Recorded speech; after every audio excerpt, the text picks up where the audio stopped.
Thank you for joining us today for our live talk, Healing Through Sport. We are joined by renowned basketball player Paoline Ekambi. A warm welcome to you all and to Paoline. By means of a quick introduction into Pauline's impressive journey, Paoline launched her career as a top basketball player when she was just 18, being selected for the French senior team. Throughout her career, she's participated in 5 European championships. She was French junior champion in 1981, 3 times French champion in 1980, 1983, and 1984. She's participated in 2 Olympics qualifying tournaments in 1980 and 1988, and she graced the cover of L'Équipe, the national French sports magazine, at just 19 years old, the first woman to do so across all sports. And in 2012, she was inducted into the French Basketball Hall of Fame. She has also received a number of awards and merits. Notably, in 2021, she was decorated with the Ordre National du Mérite by the French Ministry of Education, Youth and Sports. And in 2023, she was awarded the Athletes for Peace medal. She's a record woman of French team caps, having the highest number of team selections, and is one of France's all-time top scorers with an impressive 2,321 points across her international career. So she's truly an emblematic sportswoman in France and internationally, so we're very lucky to be joined by her. Today, among a number of other social commitments, she is also co-founder and president of SPORTAIL Community, which aims to connect top athletes with companies, helping them make efficient career changes.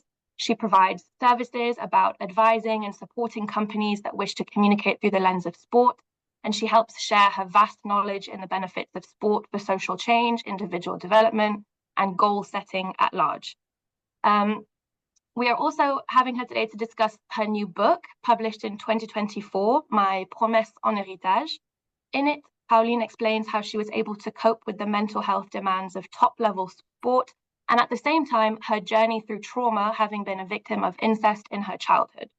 So we're going to discuss some of these themes today: the importance of sport for personal and individual development, the role it plays in reappropriating one's body and autonomy after trauma, and reinforcing the mental through the physical. So Paoline, without further ado, I think we shall get into our live talk. My first question for you was, with your recently launched book, Ma Promesse en héritage, just tell us a little bit about what motivated you to write and to share your story publicly. Thank you very much, Agathe. Hello, everybody. When I was 14 and a half when I entered to the sports study basketball program at INSEP, I was super happy. My future was full of hope. Later that same year, my life would become a living hell, as my father would incest me until I was 18. I talked to my mother about it. She was totally indifferent. At the age of 16, I contemplated suicide, but I was lucky enough to have the support of my coaches at the INSEP, and I decided to immerse myself fully in basketball to escape this terror. There was no way I was going to be a victim. That's what I thought deep inside myself, my head. At 14, I was a victim because the fight was unfair against my father. He was stronger than me. My father had taken over my body, but not my head. Deep down, I had made myself a promise that as an adult, I would face my parents, adult to adult, on equal terms, which I did, and it felt very good. Then I went from survivor to warrior. I've always written, and I've always wanted to turn my personal story into a battle. But before I could write the book, My Promesse en héritage, I had to overcome a long, chaotic, and very painful process of reconstruction. By 2019, I had started written my manuscript. I was taking my time. Then one day, something clicked. I saw a petition form from France incest to abolish the statute of limitations. And then I was very shocked to discover that 6.7 million French people claimed to be victims of incest, which corresponds to 10% of French population. 78% are women and 22% were men. And one child per 10 children per class. That was a big talk. I was really it stand out, you know. And 30% of French people say they know at least one victim of incest in their circle, and 29% of them say that the victim they know it's in themselves. That's not counting those who haven't yet declared themselves and those who have committed suicide. How many predators does that make? Mathematically, several 100,000. So the child rapists are here among us. They have set up a veritable machine to suppress the truth, as I said, and they have done irreparable damage for generations. We are faced with a veritable social scourge. I was so furious at this scourge, which affects all strata of society, that I invited my followers on Facebook to sign the petition. I didn't realize when I informing them of this staggering figure, that I included myself in them with the phrase, "I'm one of them." The next day, when I wanted to know how many people had signed the petition, I discovered many messages, mostly from the world of sport, who were surprised to discover that I had lived through such a tragedy. It must be said that I hadn't told anyone except a few close friends. Then everything accelerated.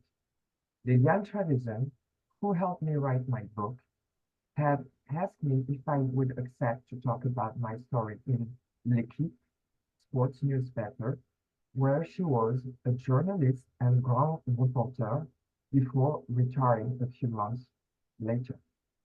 I accepted. During this interview, which came out in February 2021, I also talked about my current book project. Okay, well, thank you very much. That's how it started. Thank you so much for giving us that introduction and how it all started. So as a former top basketball player, how do you think sport helped shape your personal story and cope with the trauma? What were the dynamics at play? What was it about the sport that helped you through this journey? I'm often asked how I managed to cope with the mental demands of top-level sport and at the same time, the hell of incest. In reality, sport was a tremendous opportunity I seized to escape my toxic family and reinvent myself. My power to live was stronger than anything else. I put my heart and soul into sport to free myself from the physical and psychological hold of my toxic parents. What's more, the dopamine, the adrenaline, the feeling of immense freedom, the confidence that grew within me as I progressed on the basketball court. The educational framework that the sports provide with me, all carried by the strength of the collective, had a significant and powerful impact on my emotional reconstruction process and the reappropriation of my body. I drew my resilience, my assertiveness, my empowerment, and my mindset from basketball with an iron will to never let my aggressor win over me. I think that's a really admirable way of looking at it, and how you've described before how you yes, you may have started out as a victim, but now you see yourself as a warrior, and this is your journey with how you've come to terms with it. And this is your battle, and now coming to terms with it as an adult, you're taking on this mission. I think it's also really interesting what you say about the power of the collective, the support network that sport can provide you with between your team players, your coaches, and all of that. I think that's really important when facing a journey as troubling as this one. The strength in the community and resilience building through that. So my next question was, what would be the key messages that you wish to convey through your book project? And in what ways do you hope your book will inspire others to speak out? Because as you said, when you first started on this journey, it's a topic that's very difficult to talk about for people. It can be very problematic in terms of how it affects your personal and your professional life if you choose to come out and talk about these things that have happened to you. So yeah, what ways do you hope it will inspire people? As I say, I like to say that basketball is much more than a sport, and a high-level sport. It's much more than glory and medal. Sport can play a significant role in incest victims, rebuilding process, empowerment, individual fulfillment, and establish positive social bonds with others sharing similar interests, which can be crucial to their emotional recovery. Sport can give incest survivors a sense of empowerment and control over their bodies, contrasting with the feeling of powerlessness often associated with traumatic experiences. Sport has the power to change lives. It saved my life. So, today, I've chosen to align my life with the fight against incest rather than avert my gaze from the suffering of children. I've turned my trauma into a battle to give hope to victims that they can recover by integrating sport into their healing process and to raise society's awareness of this scourge that affects one child per class of 10 pupils, as I said earlier, and 10% of the French population. In my case, I was 14 and a half, it was in 1976. We are in 2024. Society is only just beginning to listen and come out of denial, but we still have a justice system that's walking on its head. The Me Too movement has accelerated the liberation of speech, and that's a good thing for shaking things up. However, the justice system needs to act much faster than that, because when you look at the figures, it becomes urgent to act, as this is a public health issue. I hope that my book will help others to feel free to speak out. Yeah, absolutely. I think what you say about sport and how you hope that it helps people come through these journeys is definitely true. Like, I think sport has a really unique ability to transcend linguistic, cultural, and social barriers, and it makes it an excellent platform for strategies of inclusion and adaptation. And as you said, it breaks down a lot of these barriers in terms of individual and social development, fosters people to come together, this sense of community that we've spoken about already.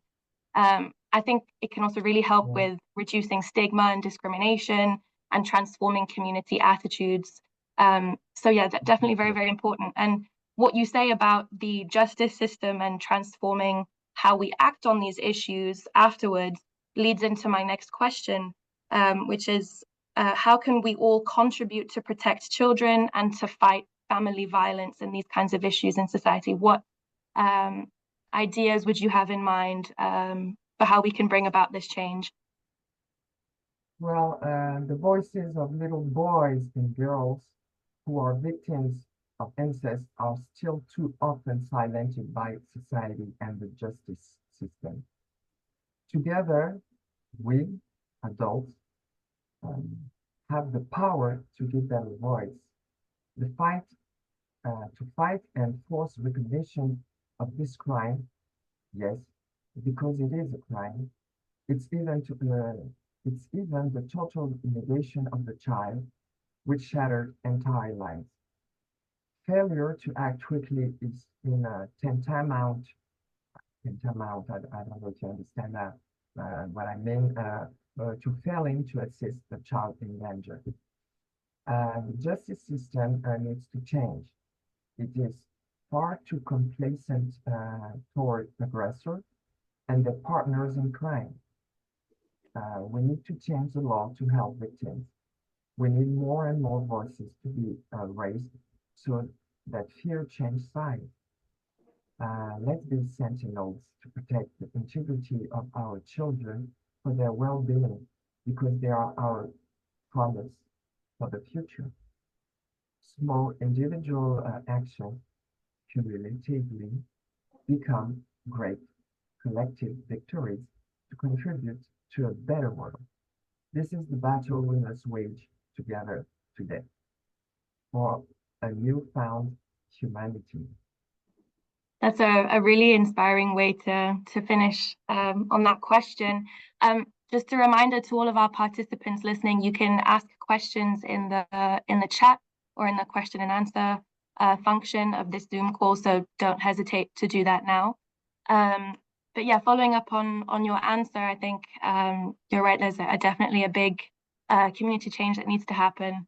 And as we get more freedom of speech and liberation of speech, it's now more turning into a question of what do we do now to accompany these people who've been through these traumatic experiences, and what can be done. So we'll just leave it a few minutes for some questions. If people have any, please don't hesitate. If not, I believe we have reached the end of our live talk. Thank you for having addressed all of our questions and for spending time with us today to talk about this really important subject. We really appreciate it. But I can answer to all the questions, so please feel free, because it's very important, because I believe every one of us has at least one person close to us who is victim or has been a victim, and probably it's important to know how to support them by listening to them, and to probably advise them to see a specialist, because we cannot answer for sure. It is a very touchy and subject. It can be emotional to listen to a friend, close friend, who have been close who has been victim of this crime, and it's very important for you to listen to them. Listening is very important, because when we are victims, when we're young, nobody, in my case, no adults listened to them until I had my coach to do so. And it's a real release. It feels so great to have somebody to listen, to believe us. And it's a part of the construction too. So don't hesitate to ask me questions. We have one question now. So this person says, we hear you, thank you. How can businesses and brands help to break the stigma and encourage dialogue and action about both incest and the power of sport? They have a major role to do, all of us. When I say society, it's us, you, me, companies, the people, the person has a big role, a major role to play on this battle. It's good to have a referent, like a reference, a reference. It could be the RH, or it could be somebody specifically a social expert to mentoring systems, or yes, mentoring system, like for any kind of violence, because there's also violence, physical violence, or all kind of trauma that people can go through. They have to be able to talk to somebody in the company, and the company can hire that type of expert in their company. They can hire that. It's very important. I think also companies, in the way that they promote the wellness and well-being of their employees too, promoting sport programs for their employees, activities to do, can also be a great way to foster inclusion and participation. They do so, but they have to go further than just the well-being by the sport, because sports is not enough. Sports helps a lot, but it's important to guarantee the listening, l'écoute. Yeah. It's very, very important.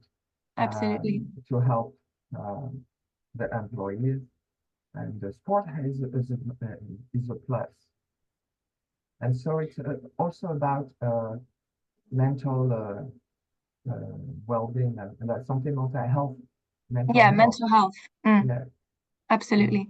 We have one more question.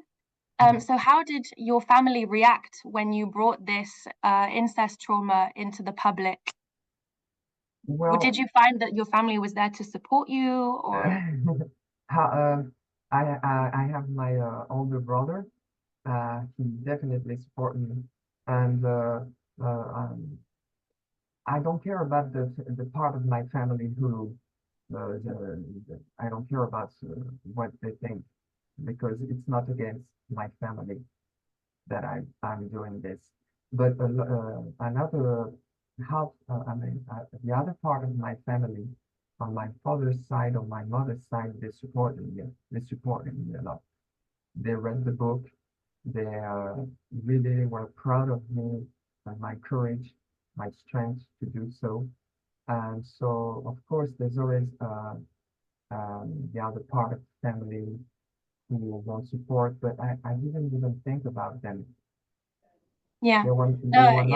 They didn't help me when I was, I asked help when I was younger. So for me, I cut with the toxic part of my family. Right.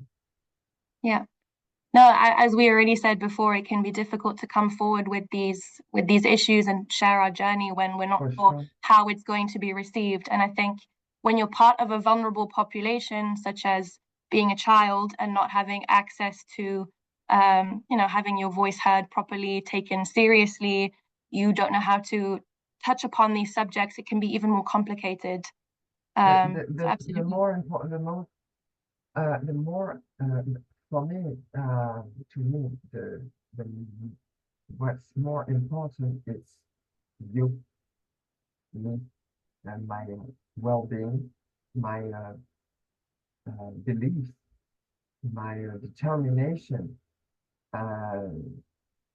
Family, you can choose a family. I have a family of heart, and it's not only my family of blood, because it's a matter of love. And if part of the family is toxic, you have to cut with them. It's not for them. It's not has to be done against them. And it wasn't in my case. I didn't do it against them. I was happy I could face my parents when I was an adult, and because that's the promises I made to that young girl that I was. And as I said, I was strong enough, and I transformed my trauma as a strength. I always turn into positive aspect every difficulties of life. It helps to grow, develop yourself, your strength. So we'll face difficulties in life, and we have to face it to get over it. It's very important not to do so. So that's the most important thing too. It's thinking about yourself and why you're doing the things and for whom you're doing it, and to really take the best out of any difficulties in life. And for that, sports, it's really important and has a significant impact for them.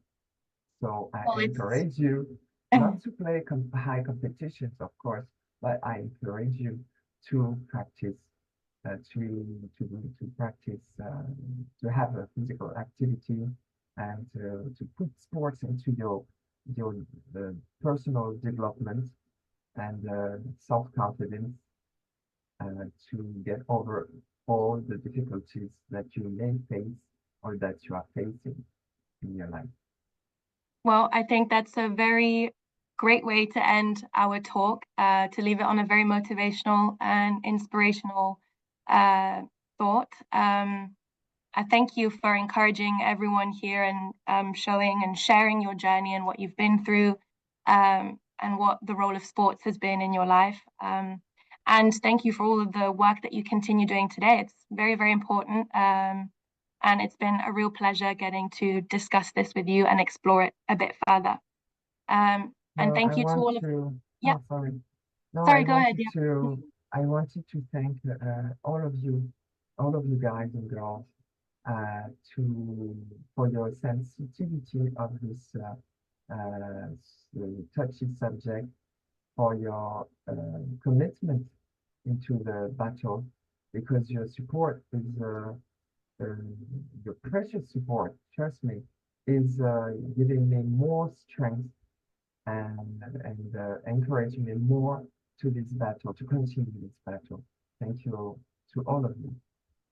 We are glad to be able to help in any way we can. And as we said, Yes, we've highlighted it's very important. You do. By being there, you contribute a lot. Yes, thank you very much. So we will end our live talk here. Again, thank you everyone for joining. This recording will be available on our Women's Forum YouTube, so don't hesitate to go back and have a look or share it further if you wish. And stay tuned to hear about the other upcoming live talks that we have coming up and other events. Thank you, everyone. Merci beaucoup. Bye. Thank you very much. Bye.